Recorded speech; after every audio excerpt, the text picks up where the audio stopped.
All right, so here we go again. Another day spent getting my ass Come whooped on. playing video games. Ah, dog, I made a mistake. But after sitting here for a while contemplating on if I should run it back or if I actually suck, I remember that it's officially nice weather in Detroit. So you know what? I'm gonna put the games down and pick my camera up. And what better way to enjoy this weather than to just skate around?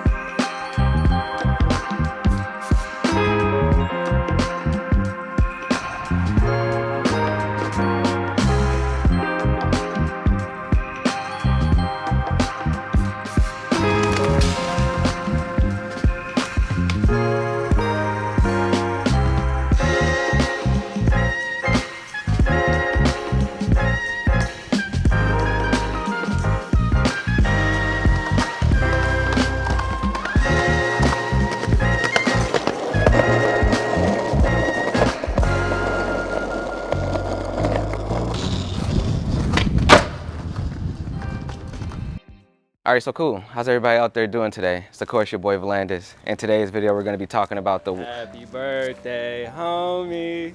For me? Yeah. Happy birthday, homeboy. For me? Yeah. Make a wish.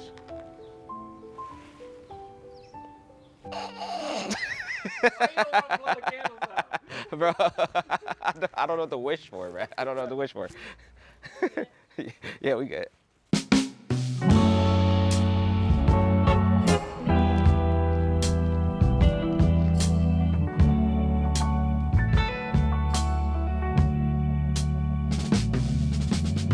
The Fuji X100v, one of the most popular cameras on the market right now.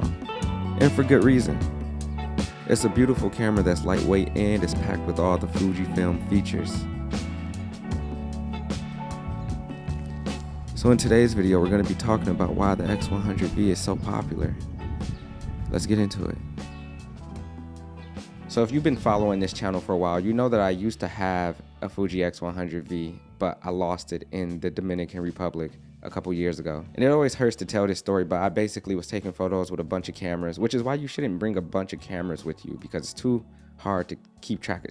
Anyway, I was shooting with a bunch of cameras. I put the X100v on top of the car, got back in the car, drove off. By the time I got to the Airbnb, I realized that I left it up there. It was no longer up there. I drove back to where I, lost it and it was no longer there. So hopefully somebody in the DR became the best photographer in the world because of that. Hopefully that's the story that I want to happen. But ever since then, I haven't had an X100v and it's been killing me. I haven't been the same since I lost that camera, I'm not gonna lie. But that was a little bit ago because now the X100v resells for a lot more than I ever in life thought it would ever start reselling for. I never even thought this camera would even start reselling or have like resale value because most digital cameras don't because they produce them at like a high rate. But this camera just blew up over like the last couple of years. The camera just blew up. Everybody wants one. They're back ordered. It's probably the most popular camera, like digital camera, in like the last couple years, like last 5 years, probably the most popular camera. And for good reason too. Ever since I started shooting back with this one, I remember why I personally loved the camera so much. And I think some of the reasons why I love it is some of the reasons why a lot of people out there want it and a lot of people out there who already have it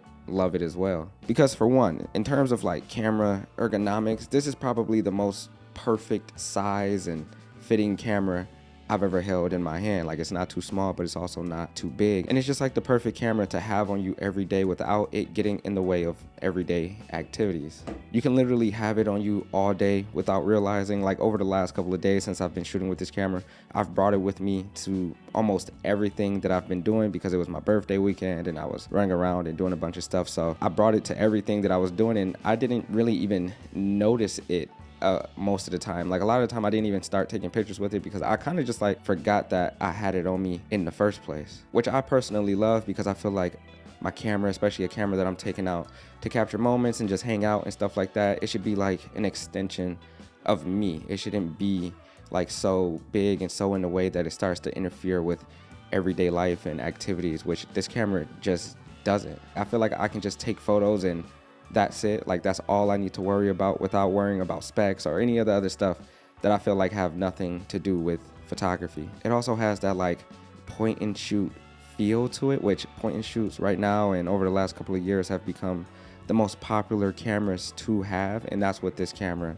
essentially feels like. But it feels really, really good. The camera has a fixed lens, so it forces you to move around and get out your comfort zone and kind of take photos, go back and forth and find stuff, slow down, whatever you got to do. I think this camera just kind of forces you to be a photographer. It forces you to have fun and challenge yourself and all the good things that comes with taking photos. And like I said before, the camera looks amazing. It has all the Fujifilm qualities that all their other bigger cameras have, like film recipes and film simulations and all the other stuff that's packed into these cameras. And it's all of that packed into a smaller body. And also, speaking of smaller bodies, since this camera is really small, it's less intimidating. This camera is really indiscreet and doesn't cause too much attention at all. So when I point it at my friends, they don't feel like they need to change what they're doing or like I'm taking professional photos of them. They don't feel like really uncomfortable and all the other things that come with carrying a bigger camera. And lastly, and honestly, this camera just forces you to take photos of everything. There was a point in time on the internet where people didn't really care about photography unless the things you were taking pictures of was this epic landscape or super cool and creative portrait or just something dope and eye-catching. But this camera forces you to just take pictures of everything. I've been taking pictures around my house, which I do a lot because I love photographing my space, even though it doesn't really change. And I just love photographing my space. I love photographing other people's space. It's just something about people's spaces and my spaces that I'm really drawn to. Anyway, this camera just like, you'll pick it up, take a picture in the mirror. I've been taking pictures of my cat. I've been taking pictures of like the sun that comes through the windows, all this other stuff, man. This camera just forces you to take pictures of whatever you want to take pictures of, which is super cool and just super inspiring to me. It's also good for walks, bike rides, brunch, parties, whatever you want to use this camera for. I also could argue that you could use it in a professional setting because, like I said, it still has all those professional qualities of the other Fujifilm cameras. So this camera is up there when it comes to being able to do quite literally everything and anything. And I think a lot of people who own this camera and a lot of people who want this camera would probably agree with a lot of that stuff. As much as I'm upset about the price increase of this camera, I can't necessarily be too upset because at the end of the day, I kind of understand it. I'm not a big fan of things reselling for more than they're worth, and I know probably making this video isn't helping that, but hopefully at some point Fuji gets it together and they can start creating some more of these so the price of this can go back down. And I understand and I get it. Like, this camera is really, really good, and if I didn't lose mine, I would still have it, but it is what it is. We live in a culture where reselling is very popular, so I get it. You can't be too upset, but I'm upset a little bit, but not too much. It's a great camera. I say all this to say it is a really, really good camera. But yeah, that's really all I have to say about the camera.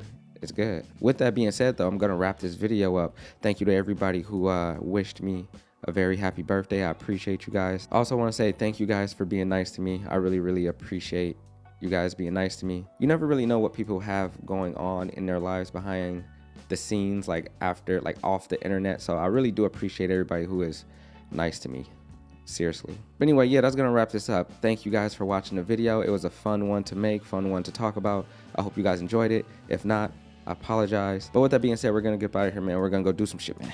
You know the vibes. Let's get it. Also, before we get out of here, I know some of you real skateboard dudes are gonna be like, dude, why are you mall grabbing? I just want to show you guys that, one, the rig that I had for this POV shot was insane. I had no choice but to mall grab. And two, normally I hold my skateboard the correct way, quote unquote. See? All right, cool. Just had to clear that up. Goodbye.